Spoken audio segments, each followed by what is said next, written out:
मैंने हमेशा अपनी लाइफ में ये बात नोटिस की है कि शैतान हमेशा इस बात का पूरा जोर और योजना बनाता है कि किसी ना किसी रीति के साथ आपको संगति से, जीवित संगति से दूर किया जाए। मैंने ऐसे कई लोग देखे हैं जो सेवकाई में थे, लेकिन जब परमेश्वर आपको किसी सेवकाई में भेजता है और आप वो संगति करते हैं, आपको उसे कंप्लीटली फॉलो करना होता है।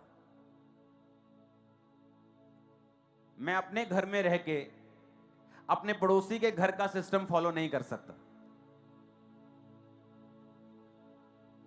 मेरे पड़ोसी के घर में सुबह 7 बजे नाश्ता बन जाता है,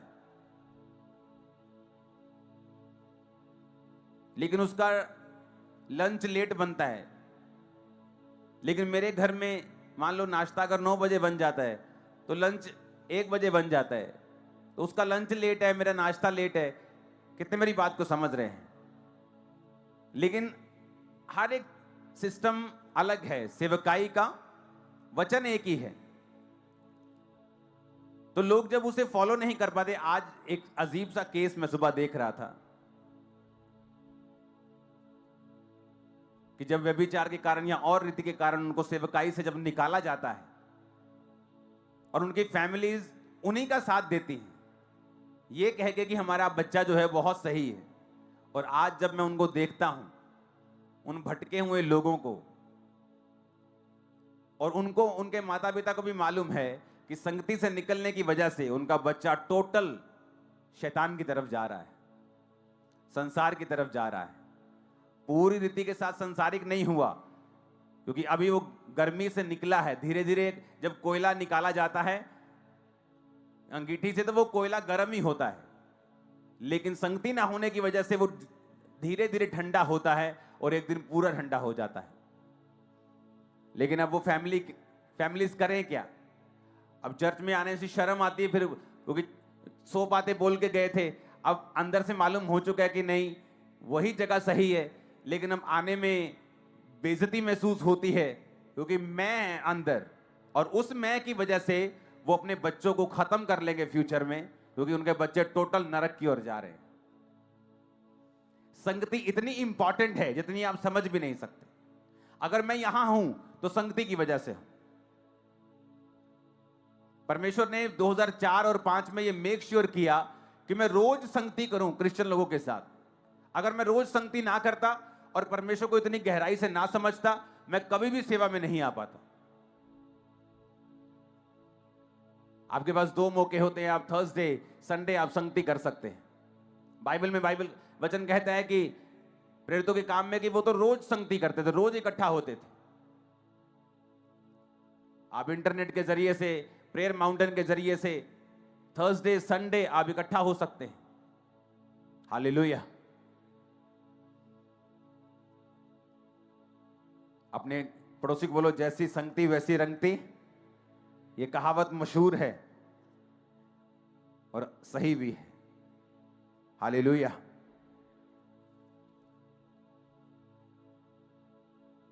इसलिए कुछ भी हो, आपको यह बात मालूम होनी चाहिए कि शैतान जब भी किसी व्यक्ति को पीछे लेके जाता है, वो कभी भी एकदम से उसको डाउन नहीं लेके जाता। वो धीरे धीरे स्टेप्स लेता है। उसे पता है कि इसकी आशीष की वजह ये संगति है। संगति में तो है तो गर्म है। लोग परफेक्ट संगति ढूंढते हैं कि हमें परफेक्ट चर्च चाहिए, परफेक्ट चर्च चाहिए जहां परफेक्ट, सब कुछ परफेक्ट हो। जिस दिन आप चर्च में आए थे उस दिन परफेक्शन खत्म हो गई थी।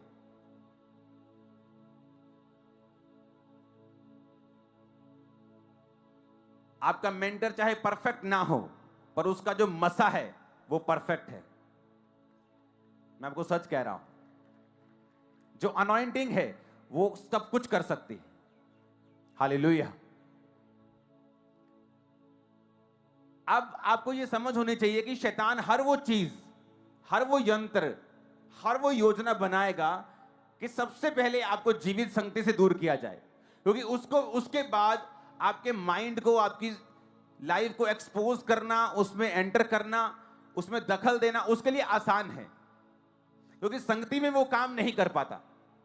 आपकी कमियों की वजह से कई बार आप संगति में कमी होने पर भी आप बच जाते हैं, लेकिन वही कमी अगर संगति से बाहर हो, आपका कोई बचाव नहीं होता। हालेलुया। आप देशों की हिस्ट्री पढ़ें, जिन देशों ने परमेश्वर की संगति की है, हर एक गली गली में चर्च बनाया था, लोग संगति करते थे। धीरे धीरे क्या हुआ, स्पिरिचुअलिटी से ह्यूमैनिटी में आ गए। ह्यूमैनिटी,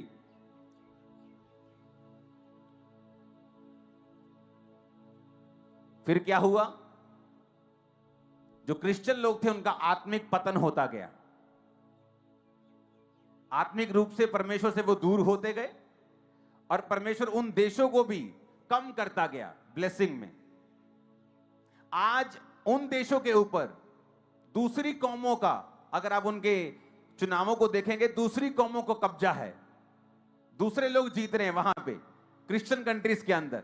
रीजन, सबसे पहले शैतान ने संगति खत्म की। जब संगति खत्म हुई, लोग ह्यूमैनिटी की तरफ भागे, स्पिरिचुअलिटी छोड़ के।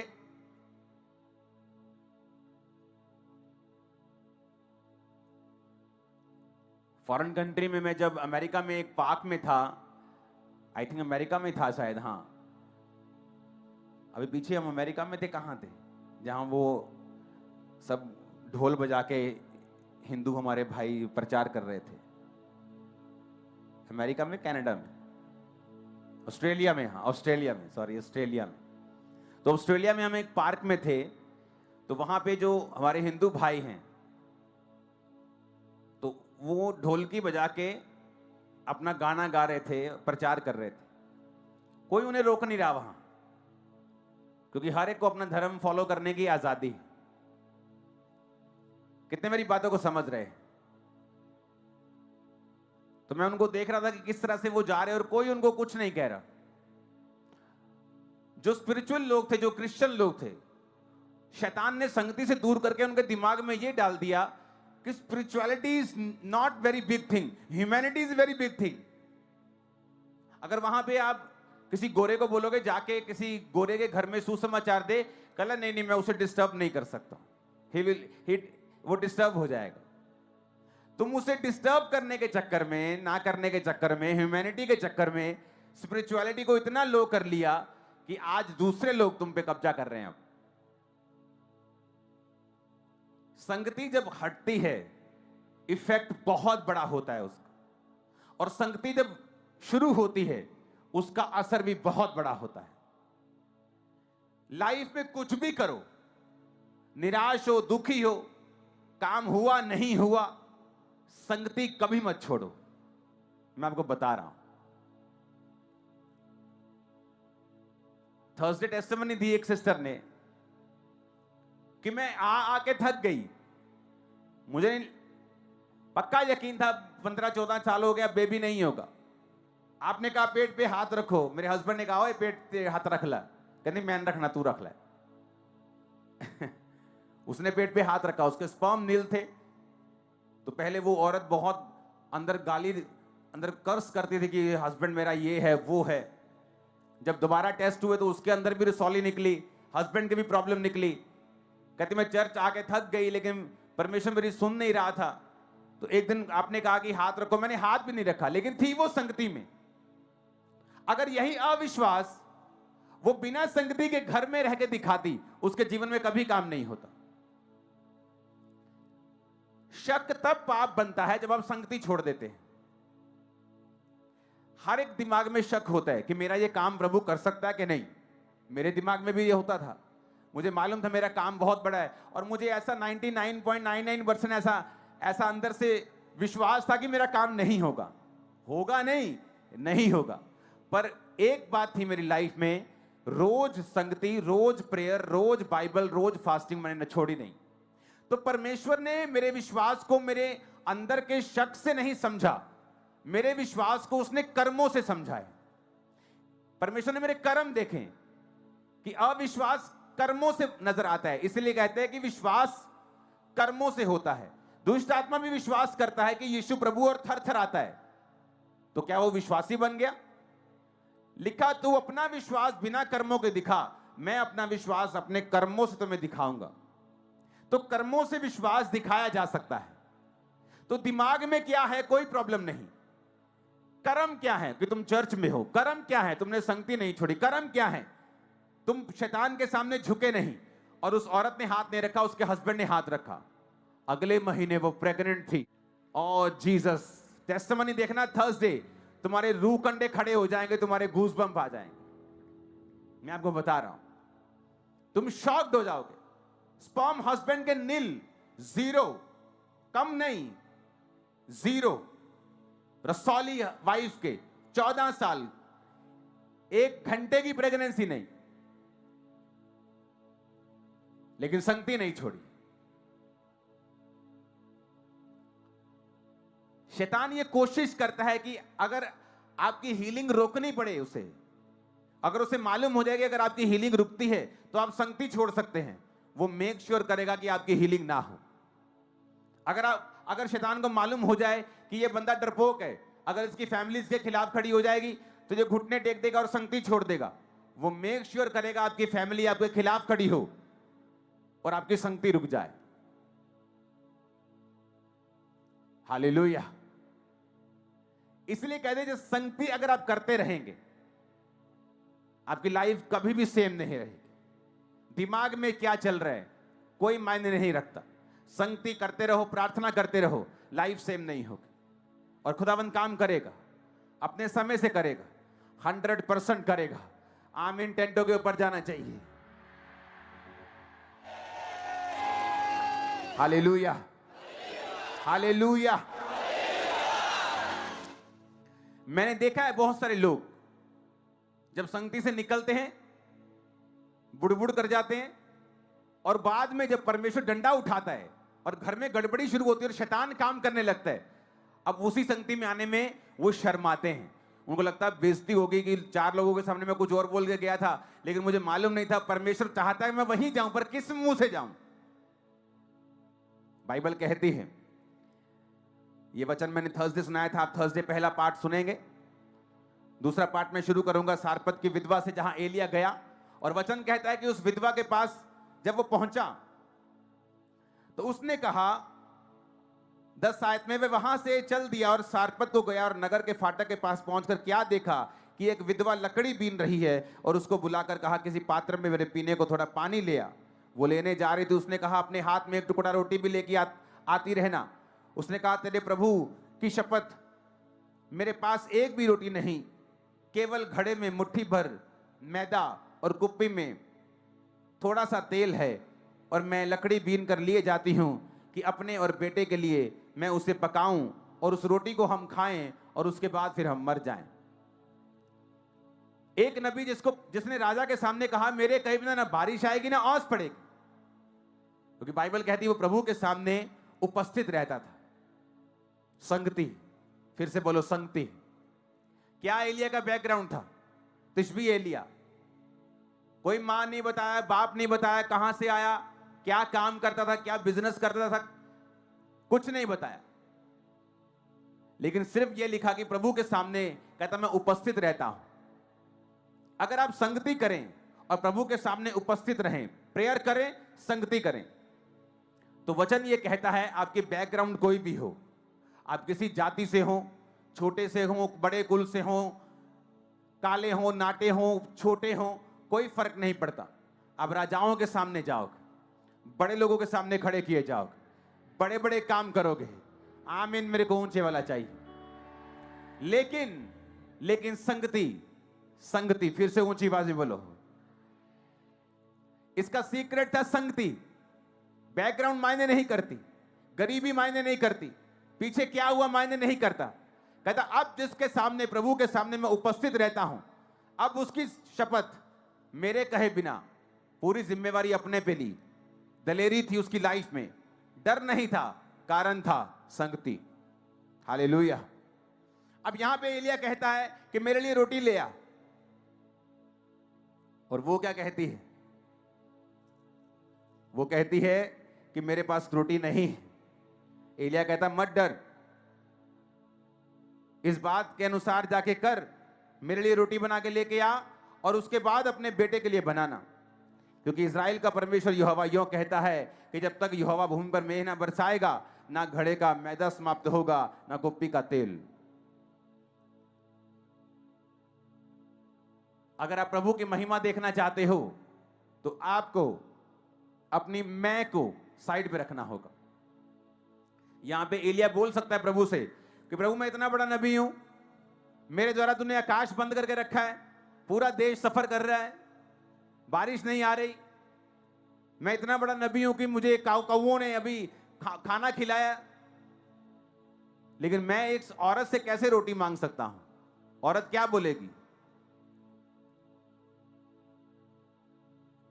लेकिन परमेश्वर के लोगों, अगर तुम चाहते हो कि खुदावंद तुम्हारी जिंदगी में काम करे और तुम्हारे द्वारा दूसरों की लाइफ में काम करे, तुम्हें अपनी मैं को त्यागना होगा।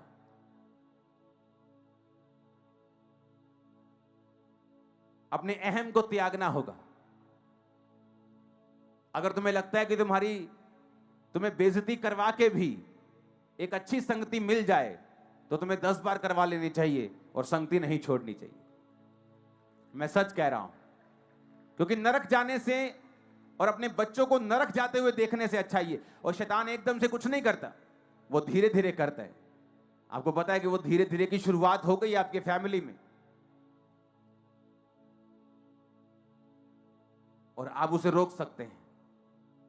फिर से ऊंची आवाज में बोलो, संगति से। आमीन। यहां एलिया ने अपने अहम की परवाह नहीं की, उसने उसको बोला, वो औरत गई, रोटी बना के लेके आई, और वचन कहता है वो आटा और तेल कभी खत्म नहीं हुआ। औरत ने भी खाया, बेटे ने भी खाया, और परमेश्वर ने उसी आटे और उसी तेल से एलिया के पेट को भी भरा। किसके दौरान? अकाल के दौरान। उसके आगे क्या होता है? अगर आप उसके आगे पढ़े तो 18 बाब में लिखा है, फिर उसके बाद यहोवा का वचन एलिया के पास पहुंचा कि अपने आप को अहाब को दिखा और बोल कि मैं भूमि पर मेंह बरसा दूंगा। अहाब ने अबोधा को, जो उसके घराने का दीवान था, बुलाया और कहा, अबोधा जो उसके घर का दीवान था, बड़ा एक इंपॉर्टेंट इंसान था अहाब के घर में।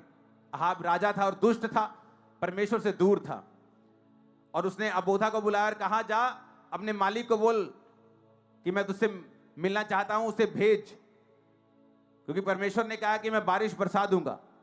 अबोधा ने कहा कि जब मैं यहां से चला जाऊंगा अपने मालिक को बुलाने, क्योंकि उसने तुझे हर जगह ढूंढा है, तुझे मरवाने के लिए, तुझे पकड़ने के लिए, कि तेरी प्रोफेसी से आकाश बंद हो गया, लेकिन जब मैं यहां से जाऊंगा यहोवा का आत्मा तुझे पता नहीं कहां ले जाएगा। तो जब मैं तुझे ढूंढने के लिए अपने मालिक के साथ वापिस आऊंगा तो नहीं होगा, तो मैं मारा जाऊंगा। फिर उसने बता क्या कहा? कहता मैं वही अबोधा हूं जब ईजाबेल राजा की पत्नी नबियों को मारने के लिए, यहोवा के नबियों को मारने के लिए उनका घात करती थी, तो मैं उनको 50-50 करके गुफाओं में छुपा के रखता था और अन्न जल देकर उनका पालन पोषण करता था।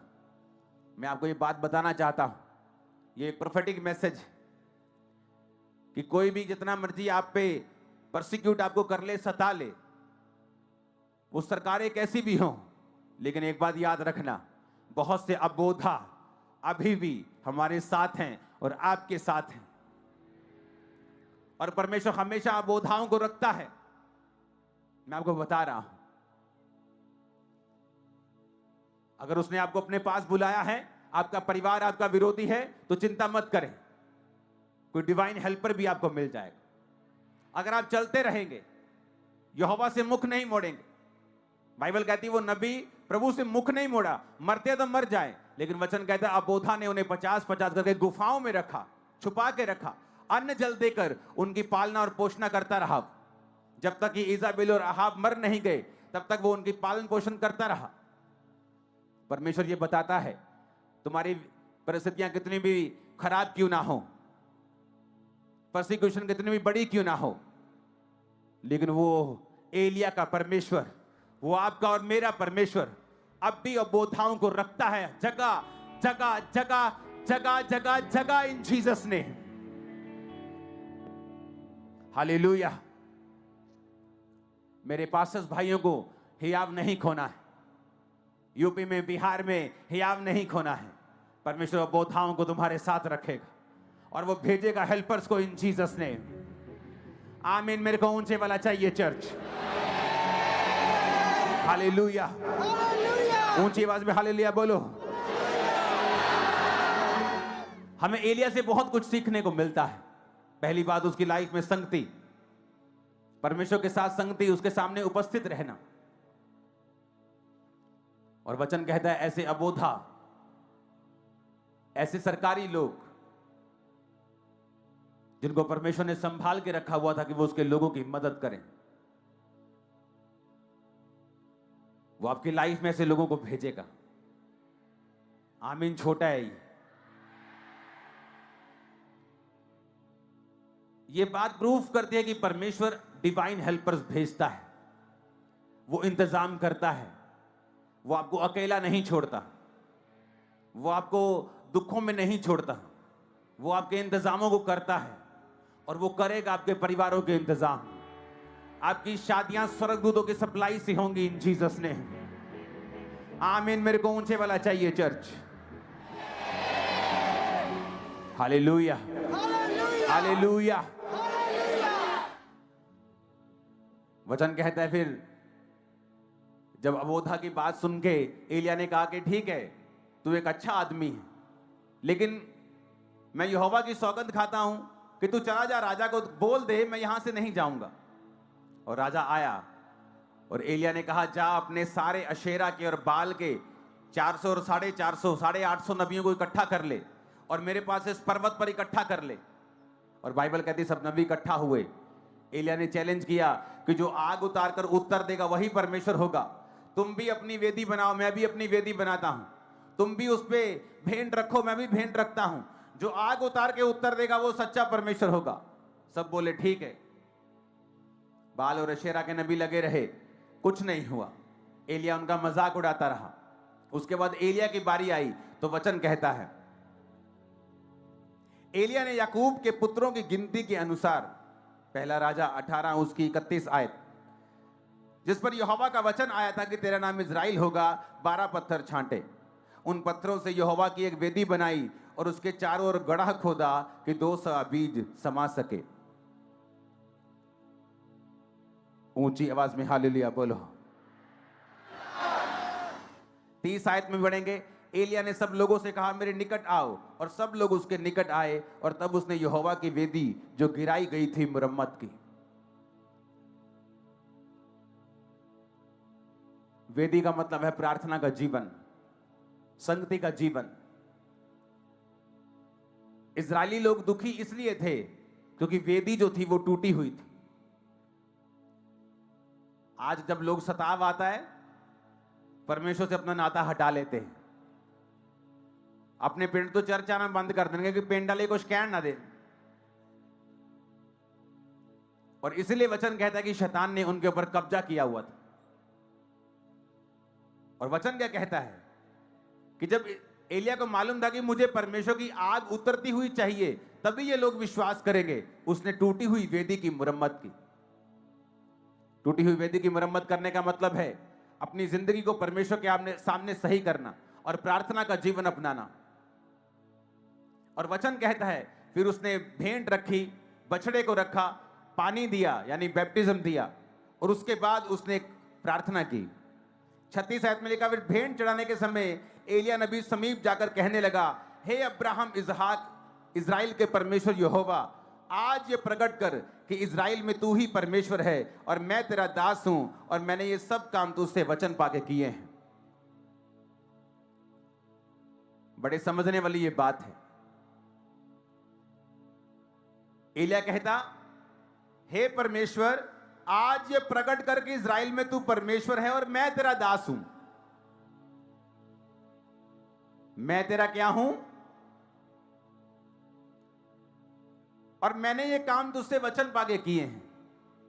और वचन कहता है आग नहीं उतरी जब तक उसने ये प्रेयर की, क्योंकि इस प्रेयर में 2 बार उसने अपना नाम लिया और 1 बार उसने परमेश्वर का नाम लिया। यूएसए का वीजा चाहते हो, मेरी चर्च में आ जाओ, लग जाएगा। ये साबित करता है कि तुम्हारी चर्च में आग नहीं है, वो फेक आग है जो तुम दिखा रहे हो। जब इसने कहा कि प्रभु प्रकट कर कि मैं तेरा दास हूं, मैंने ये काम तेरा नाम लेके किए हैं, आग नहीं उतरी। एलिया को अपनी गलती समझ आई कि मेरी प्रेयर में, मेरे वचन में मैं ज्यादा हूं और प्रभु कम है। उसने अगली लाइन बोली, हे यहोवा मेरी सुन। उसे मालूम था अंदर से कि कोई गड़बड़ है। फिर दूसरी आयत में कहता है, मेरी सुन कि लोग जान ले यहोवा तू ही परमेश्वर है और तू ही उनका मन लौटा ले आता है। और वचन कहता है, तब यहोवा की आग आकाश से प्रकट हुई। हालेलुया। एलिया को भी गलती समझ आई कि मैं कुछ नहीं हूं, मैं जस्ट एक इंस्ट्रूमेंट हूं। अब माइक बोले मैं सब कुछ मैं ही हूं, मैं नहीं हूंगा तो लोग वचन नहीं सुनेंगे।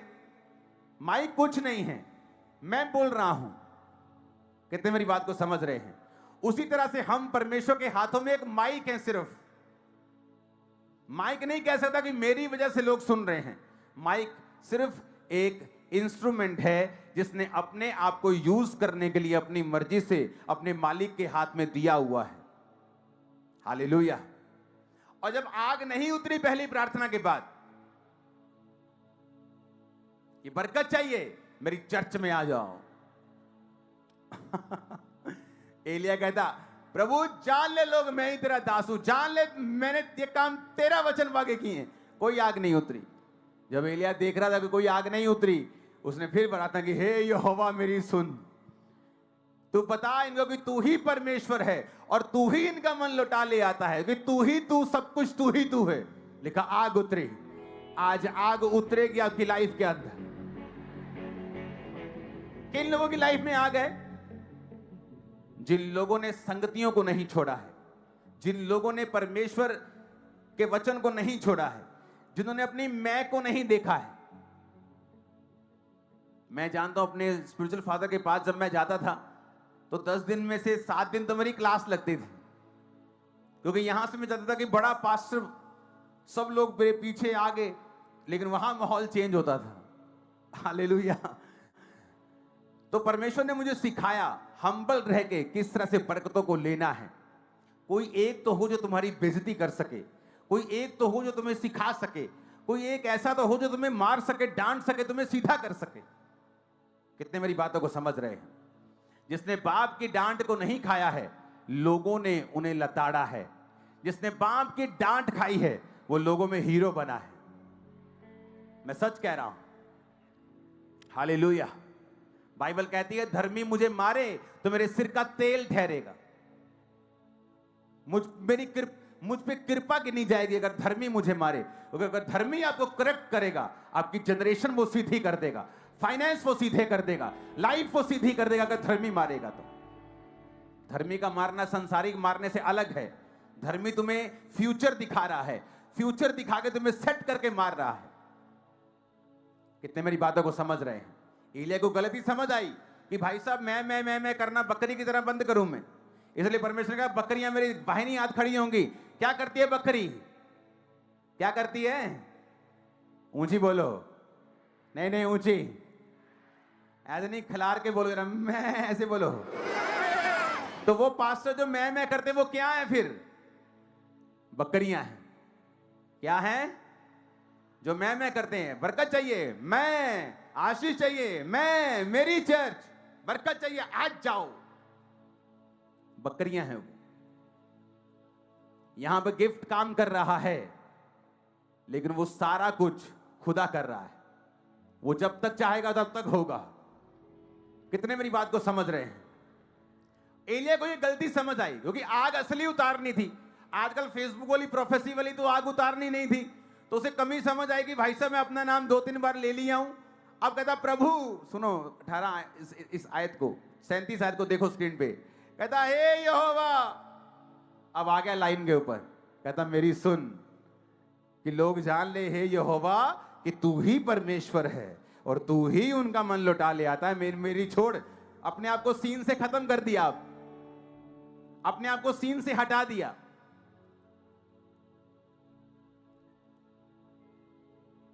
नाइजीरिया में आप जिस भी चौराहे, नगर, घर, मोहल्ले, शहर, गांव में खड़े होकर ऐसे घूमेंगे, ऐसे ऐसे ऐसे घूमो, ऐसे ऐसे ऐसे, आंखें बंद करके, जिधर को मुंह निकले आंखें खोल लो, उधर को 5 मिनट निकल जाओ, आपको एक चर्च मिलेगी, आरसीसीजी चर्च। जिधर भी मुंह कर लोगे 5 मिनट पे चर्च मिलेगी। उस पास्टर को परमेश्वर ने कहा, बेटे अपना नाम लिख धरती के ऊपर। उसने शांत मतलब आज तक वधिया वचन मिलू अब रहा कि मैं तेरे नानू होर बड़ा करन जा रहा। नाम लिखा उसने। अब परमेश्वर ने कहा मिटा दे। अब उसने मिटा दिया। परमेश्वर ने कहा अगर तूने मेरी महिमा ली, मैं तेरे नाम को इसी तरह धरती पर से मिटा दूंगा। सेवकाई जिन लोगों को लगता है कि जो चल रहा है आजकल, फ्यूचर में आपको नहीं दिखेगा, मैं आपको बता रहा हूं, फ्यूचर में वो लोग नहीं होंगे जो इस तरह से कर रहे हैं। परमेश्वर ने कहा नाम लिख, नाम लिखा। परमेश्वर ने कहा मिटा दे, उसने डस्टर से मिटा दिया। परमेश्वर ने कहा अगर तूने मेरी महिमा खुद ली तो मैं तेरे नाम को मिटा दूंगा। एलिया ने क्या किया? अपनी मैं को त्यागा, पहले औरत के सामने, फिर प्रभु के सामने। और वचन कहता है आग उतरी। जब आप मैं को त्याग देंगे आग उतरती है। सेल्फ को त्याग देंगे आग उतरती है। क्रूस को उठा लेंगे आग उतरती है। और वो आग वो आजाद करती है उन बंधनों से जो सालों से आपके परिवार को घेरे हुए हैं। उस डेथ स्पिरिट से वो आपको आजाद करती है, बीमारियों से आजाद करती है। आमीन ऊंचे वाला चाहिए चर्च। Hallelujah, hallelujah. और वचन कहता है जब आग उतरी तो लोगों ने बाल के और अशेरा के सब नबियों को पकड़ के मार डाला। जब पकड़ के मार डाला तो उसने अहाब से कहा चला जा, बारिश आएगी बहुत। और वचन कहता है कि परमेश्वर के वचन के अनुसार एलिया घुटनों के बीच मुंह देके प्रार्थना करने लगा। अपने सेवक को बोला जा और देख कोई बदलाव है उधर, कुछ बादल वगैरह आ रहे क्या? गया वो, कहता नहीं जी। कहता 7 बार जा। क्यों भेजा 7 बार? हफ्ते में कितने दिन होते हैं? कहता 7 बार परमेश्वर के सामने जा हफ्ते में।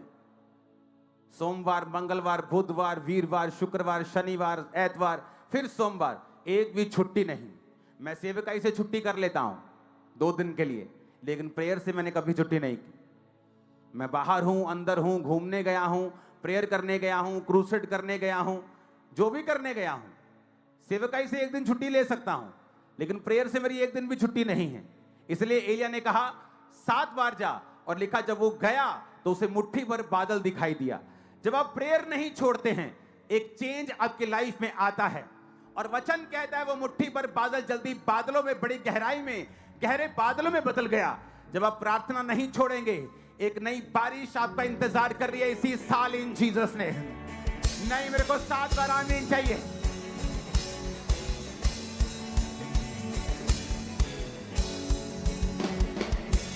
Hallelujah, hallelujah.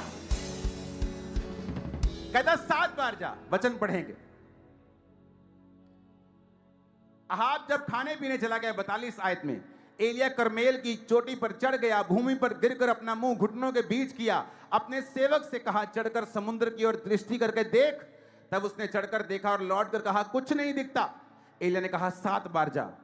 7वीं बार जब उसने कहा कि देख समुद्र में मनुष्य के हाथ सदा छोटा सा बादल उठ रहा है, एलिया ने कहा अहाब के पास जाकर कह दे कि रथ जुतवा कर नीचे जा, ऐसा ना हो कि वर्षा के कारण तू रुक जाए। थोड़ी देर में आकाश वायु से उड़ाई हुई घटाओं और आंधी से काला हो गया और भारी वर्षा होने लगी और अहाब सवार होकर यिज्रेल को चला। 7 बार जब वो गया, क्यों कहा एलिया ने 5 बार क्यों नहीं कहा? एलिया ने इंतजार करने को क्यों नहीं कहा कि इंतजार कर, 1 घंटा मुझे प्रार्थना करने दे? कहता 7 बार जा।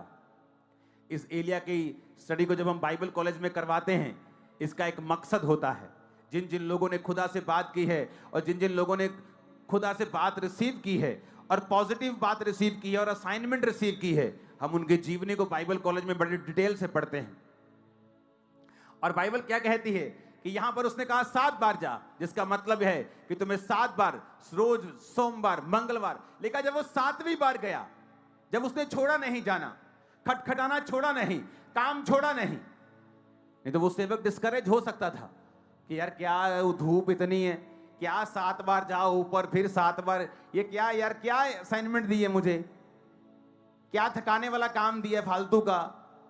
लेकिन वचन कहता है जब वो 7वीं बार गया तो मुट्ठी भर बादल वहां पे था और थोड़ी देर में वो बादल घटाओं में बदल गया। आप प्रेयर करेंगे, आपको चिन्ह दिखाई देगा और वो चिन्ह जल्दी एक बड़ी गवाही में बदल जाएगा। मैं आपको बता रहा हूं, मेरी लाइफ में ऐसा हुआ, मैंने देखा है, चिन्हों को आता हुआ देखा है और उसके बाद अपनी लाइफ को चेंज होते हुए देखा है और उस चिन्ह को, छोटे से बादल को एक बड़े घटाओं में बदलते हुए भी मैंने देखा है। हालेलुया, ऊंची आवाज में हालेलुया बोलो। फिर से बोले पड़ोसी को, संगति कर, प्रार्थना कर, तेरी लाइफ सेम नहीं रहेगी। अपना क्रूस उठा, अपनी इज्जत की परवाह मत कर, अपनी इच्छा की परवाह मत कर, संगति कर, तेरी जिंदगी सेम नहीं रहेगी। आमीन बोलो ऊंची आवाज में जरा। हालेलुया, ऊंची आवाज में हालेलुया बोलो। फिर से ऊंची आवाज में हालेलुया बोलो। आप इन बातों को समझ रहे कि नहीं? लाइफ सेम नहीं होगी। अगर हम ध्यान से वचनों को पढ़ लें और सीख लें, जिंदगी सेम नहीं होगी। आमीन। अपने हाथों को उठाओ। आपको एक वायदा करना है, तौबा करके रोज प्रेयर, उसकी संगति में जाने का और कलीसियाई की जो संगति है कलीसियाओं की, उसे ना छोड़ने का। जो कलीसियाई संगति है, जो चर्च की संगति है, वो आपको सुरक्षित रखती है और शैतान कोशिश करता है कि सबसे पहले ये ब्रेक हो, क्योंकि उसे मालूम है उसका अटैक वहीं से शुरू होगा। अपने हाथों को उठा लो, थैंक यू जीसस बोलते हुए।